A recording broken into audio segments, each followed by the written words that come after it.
क्या हुआ था कि एक बार देवताओं के गुरु थे, उनका नाम था विश्वरूप। क्या नाम था? तो विश्वरूप देवताओं के गुरु जी थे, और विश्वरूप देवताओं के गुरु भी थे, लेकिन दैत्यों के भांजे लगते थे। समझ में आई बात? राक्षसों के ये भांजे थे, लेकिन देवताओं के ये गुरु थे। तो अपने मामा जी से थोड़ा तो स्नेह रहता है भांजों का, तो कहीं ना कहीं देवताओं का ये लोग यजन करते थे, देवता सब इनको प्रणाम करते थे, हमारे गुरु जी हैं विश्वरूप। लेकिन कभी कभी मामा जी कहते थे, अरे भांजे राजा, तुम हमारे शत्रुओं के गुरु हो, थोड़ा थोड़ा हम पे भी ध्यान रखा करो।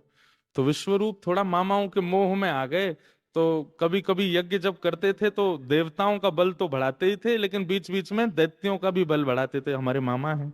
इंद्र को ये बात पता चल गई कि हमारे गुरुजी शिष्य द्रोह कर रहे हैं। तो इंद्र ने वो किया जो नहीं करना चाहिए था, गुरु का वध ही कर दिया। तो देवता गुरु विहीन हो गए। तो विश्वरूप के जो पिताजी थे वो भी देवता थे, माता जी दैत्या थी, इसीलिए वो दैत्यों के भांजे लगते थे।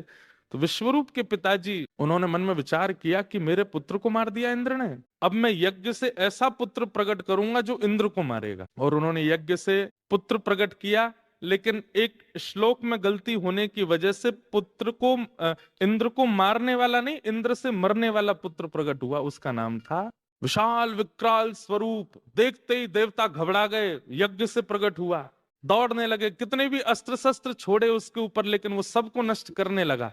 देवता दौड़े दौड़े भगवान के पास गए, ब्रह्मा जी के पास गए, लेकिन किसी ने भी देवताओं की सहायता नहीं की। तब देवता दौड़े दौड़े दधीच मुनि के पास गए, और दधीच मुनि ने कहा, मेरी हड्डियों से अस्त्र बनेगा, उसी से ही इसका वध हो सकता है, नहीं तो नहीं होगा। तब दधीच मुनि की हड्डियों से उन्होंने अस्त्र बनाया, और इंद्र सब देवताओं को अस्त्र देकर के असुर से लड़ने के लिए गया।